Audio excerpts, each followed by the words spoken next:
காமாட்சி அம்மன் விளக்கு பற்றிய இன்னொரு தகவலையும் சொல்கிறோம். ஏன்னா காமாட்சி அம்மன் விளக்கு தான் உங்களுடைய சுவாதிஷ்டானம் என சக்கரம். உடலில் பார்த்தீங்கன்னா ஆதார சக்கரங்கள் இருக்கும்.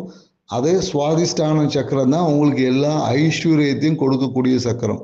அந்த ஒரு சக்கரத்தின் வழியாக தான் உங்களுக்கு அனைத்து ஐஸ்வர்யங்கள், இந்த சொத்து சேர்க்க, இன்பம், மகிழ்ச்சி, பேரானந்தம், இல்லறம், இது எல்லாத்தையும் தீர்மானிப்பது பார்த்தீங்கன்னா உங்களுடைய சுவாதிஷ்டானம் சக்கரம். ஏன்னா சுவாதிஷ்டானம் சக்கரத்திற்கும் காமாட்சி அம்மன் விளக்குக்கும் நெருங்கிய தொடர்பு இருக்குது.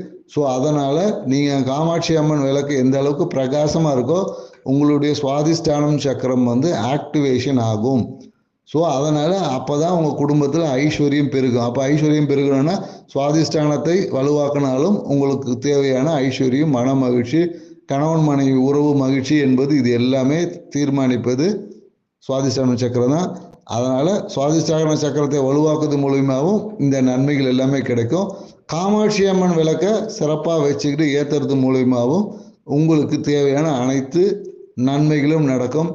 இந்த சுவாதிஷ்டான சக்கரத்தை எவ்வாறு வலுவாக்குவது, அதன் வலுவாக்குவதன் மூலம் கணவன் மனைவி உறவை எப்படி இன்னும் நல்ல அன்பு, காதல், அந்யூன்யம் அதிகரித்து மேலும் உங்கள் வாழ்க்கையில் நீங்கள் அனுபவிக்க வேண்டிய அனைத்து ஐஸ்வர்யத்தையும் நன்மைகளை எப்படி உங்களை நோக்கி ஈர்க்கிறது என்ற வீடியோ அடுத்த ஒரு பதிவில் போடுறோம்.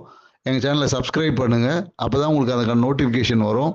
லைக் பண்ணுங்கள். உங்கள் நண்பர்கள், உறவினர்கள் யாராவது இந்த தகவலை அனுப்பிச்சி விடுங்க, அவங்களும் சப்ஸ்கிரைப் பண்ண சொல்லுங்கள். நன்றி, வணக்கம்.